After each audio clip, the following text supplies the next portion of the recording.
अस्सलामु अलैकुम वरहमतुल्लाहि वबरकातुह। मुअज़्ज़ज़ नाज़रीन, उम्मीद है कि आप खैर आफ़ियत से होंगे। अल्लाह ताला शानहू आपको हमेशा सलामत रखे, खुश रखे।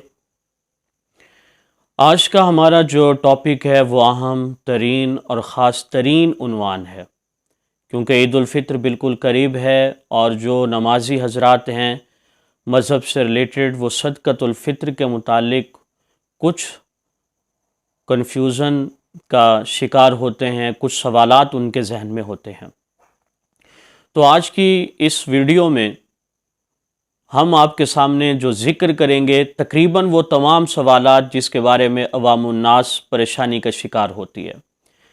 हमारी आज की वीडियो में होगा कि सदक़तुल फ़ित्र किस शख्स पर वाजिब है, कब वाजिब होता है और कितना वाजिब होता है, कितना सदक़तुल फ़ित्र अदा करे। क्या सदक़तुल फ़ित्र रमज़ानुल मुबारक में ईद से पहले दिया जा सकता है या ईद के बाद दे? क्या शीर खार बच्चे जो दूध पीता बच्चा है क्या उसके ऊपर भी सदक़तुल फ़ित्र होता है? क्या सदक़तुल फ़ित्र रोज़े के साथ ख़ास है? क्या सदक़तुल फ़ित्र बहन भाई माँ बाप वगैरह को दिया जा सकता है? ये चंद बातें इंशाअल्लाह आपके सामने ज़िक्र करूँगा। मुझे उम्मीद है कि आप बड़ी तवज्जो से मेरी गुफ्तगू को समाअत फरमाएंगे। हम दोनों के लिए इंशाअल्लाह अज़ीज़ ये चीज़ सदक़ा जारिया साबित होगी। तो सबसे पहला सवाल इस ज़िमन में यह है कि सदक़तुल फ़ित्र किस शख्स पर वाजिब है। यानी अगर कोई शख्स ये देखना चाहता है कि आया मुझ पर सदक़तुल फ़ित्र अदा करना वाजिब है या वाजिब नहीं, तो उसका सिंपल सा फार्मूला ये है, ज़कात का मामला हो या सदक़तुल फ़ित्र का, जो मेयार है वो 52.5 तोले चांदी की रकम है। मसलन एक शख्स के पास अगर ज़रूरियात से ज़ायद सोना, चांदी, सामान तिजारत, नकदी रकम, उन सारी चीज़ों को मिलाकर अगर तो ज़रूरत से ज़ायद है, अगर वो 52.5 तोले चांदी की रकम के बराबर हो जाते हैं तो उस शख्स पे सदक़तुल फ़ित्र अदा करना वाजिब है। फॉर एग्ज़ाम्पल हम फ़र्ज़ कर लें कि 52.5 तोले चांदी की जो रकम है वो 70,000 है। तो अब जितने भी ज़रूरियात से ज़ायद चीज़ें हैं, जिनमें सोना है, चांदी है, नकदी है, सामान तिजारत है, इन सारी चीज़ों को मिक्स करके इनकी अमाउंट बनाएंगे।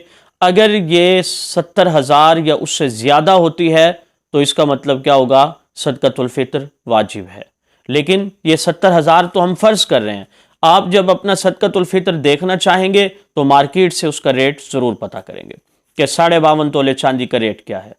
दूसरा सवाल यह है कि सदक़तुल फ़ित्र कब वाजिब होता है।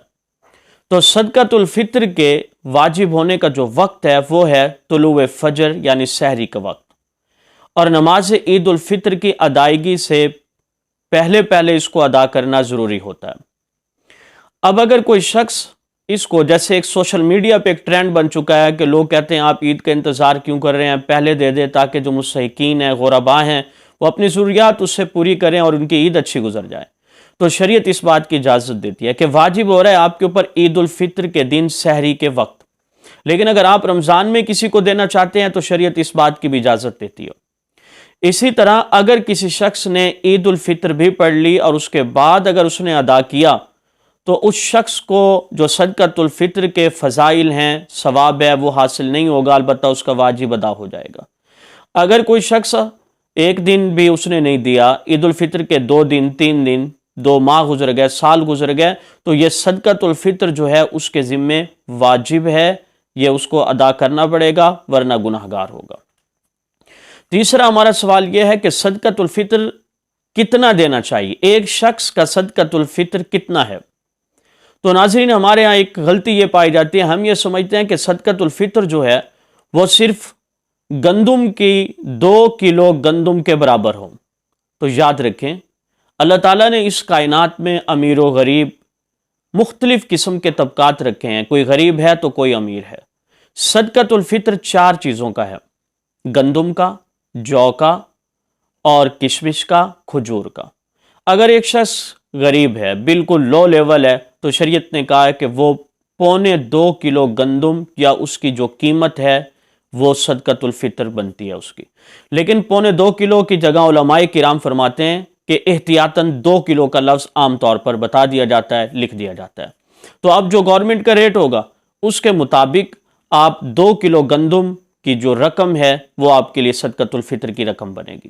لیکن جن کو اللہ تعالیٰ نے، جو صاحب استطاعت ہیں، حیثیت ہیں، اللہ نے انہیں وافر مقدار میں مال دولت عطا فرمائی ہے، تو وہ گندم بھی دیں گے تو ٹھیک ہے، لیکن ان کے لیے بہتر یہ ہے کہ کشمش، جو، کھجور، یہ ان تینوں کی جو مقدار ہے وہ 3.5 کلو، کھجور 3.5 کلو، کشمش 3.5 کلو، اور اسی طرح جو 3.5 کلو کی جو رقم ہے وہ ایک شخص کا صدقۃ الفطر بنے گا۔ اب اگلا سوال یہ ہے کہ صدقۃ الفطر کیا نابالغ بچوں کو پر بھی ہے؟ جی ہاں، عام طور پر یہ غلطی سمجھی جاتی ہے کہ صدقۃ الفطر جو ہے وہ اس شخص پر واجب ہے جو روزے رکھتا ہے۔ آپ یاد رکھیں، صدقۃ الفطر اس شخص پر بھی واجب ہے جو روزے نہیں رکھتا، سفر کی وجہ سے، بیماری کی وجہ سے، سستی کی وجہ سے اس پر بھی واجب ہے، اور اس کی جو نابالغ اولاد ہے اس کی طرف سے بھی اسے صدقۃ الفطر دینا پڑے گا۔ ہاں، نابالغ اولاد کا اپنا کوئی مال یا اس کی دولت ہے اس میں سے دے دیا جائے تب بھی کوئی حرج نہیں ہے۔ اسی کے ساتھ اگلا سوال یہ ہے کہ شیر خوار بچہ، دودھ پیتا بچہ، کیا اس کے اوپر بھی صدقۃ الفطر واجب ہوگا؟ تو آپ ایک اصول ذہن میں رکھیں، جیسے میں نے پہلے عرض کیا کہ صدقۃ الفطر واجب ہوتا ہے، اس کے واجب ہونے کا وقت ہے سحری کا وقت۔ اب اگر طلوع فجر سے پہلے، سحری کے وقت سے پہلے کوئی بچہ پیدا ہو جاتا ہے، ماں کے پیٹ میں نہیں، پیدا ہو جائے، تو ڈیلیوری ہو جائے، تو اس بچے کا صدقۃ الفطر دینا بھی واجب ہے۔ لیکن اگر وہ سحری کے وقت کے بعد، طلوع فجر کے بعد ایک بچہ پیدا ہو رہا ہے تو ٹائم گزر چکا ہے، اب اس کے اوپر صدقۃ الفطر واجب نہیں۔ سیم اسی طرح اگر کسی شخص کی طلوع فجر سے پہلے، سحری کے وقت سے پہلے ڈیتھ ہو جاتی ہے تو اس کے اوپر بھی صدقۃ الفطر واجب نہیں۔ اور اگر کوئی شخص طلوع فجر، سحری کے ٹائم کے بعد اس کی ڈیتھ ہوتی ہے تو اس کے مال میں سے یا اس کے ورثاء پر واجب ہے کہ اس کا صدقۃ الفطر ادا کریں۔ اگلا آخری سوال ہمارا یہ ہے، کیا صدقۃ الفطر بہن، بھائی، چچا، ماموں، والدین، میاں بیوی کو دیا جا سکتا ہے یا نہیں؟ تو ذہن میں رکھیں، شوہر اور بیوی ایک دوسرے کو زکوٰۃ یا صدقہ نہیں دے سکتے، صدقۃ الفطر بھی نہیں دے سکتے۔ بالکل اسی طرح اولاد اپنے والدین کو، والدین اپنی اولاد کو بھی صدقۃ الفطر یا زکوٰۃ کے پیسے نہیں دے سکتی۔ ہاں، بھائی بہن آپس میں ایک دوسرے کو دے سکتے ہیں، چچا کو، پھوپھی کو، چچی کو، ان سب کو دیا جا سکتا ہے اگر وہ مستحق ہوں۔ اور یہاں ایک بات ذہن میں رکھیں، مجھے یہاں ایک بات یاد آ رہی ہے ڈاکٹر اسرار مرحوم کی، جو ایک کمال کی بات فرماتے تھے۔ شریعت کہتی ہے کہ اگر آپ کسی کو زکوٰۃ یا صدقہ دینا چاہتے ہیں تو مستحقین میں سب سے پہلے اپنے ریلیٹیو، اعزاء، اقارب، رشتہ داروں میں سے دیکھیں۔ اگر آپ اپنے رشتہ داروں کو دیتے ہیں تو اس ضمن میں شریعت اسلام آپ کو ڈبل ثواب دیتا ہے، ایک صلہ رحمی کا، آپ نے اپنے رشتہ داروں کو یاد رکھا، اور دوسرا واجب جو آپ ادا کر رہے ہیں اس کا ثواب بھی آپ کو ملے گا۔ تو مرحوم فرمایا کرتے تھے کہ آج کا انسان غیروں میں، غیر رشتہ داروں میں تو ریوڑیاں تقسیم کر رہا ہے لیکن اپنوں کو پوچھتا نہیں۔ تو اس اصول کے تحت سب سے پہلے اپنے رشتہ داروں میں سے جو مستحقین ہو ان کو یہ صدقۃ الفطر دیا جا سکتا ہے۔ مسجد میں بالکل نہیں دیا جا سکتا، وہاں نہ زکوٰۃ دی جا سکتی ہے اور نہ ہی وہاں پہ صدقۃ الفطر دیا جا سکتا ہے۔ اللہ تعالیٰ شانہ ہمیں اس پر عمل کرنے کی توفیق عطا فرمائے۔ السلام علیکم ورحمۃ اللہ وبرکاتہ۔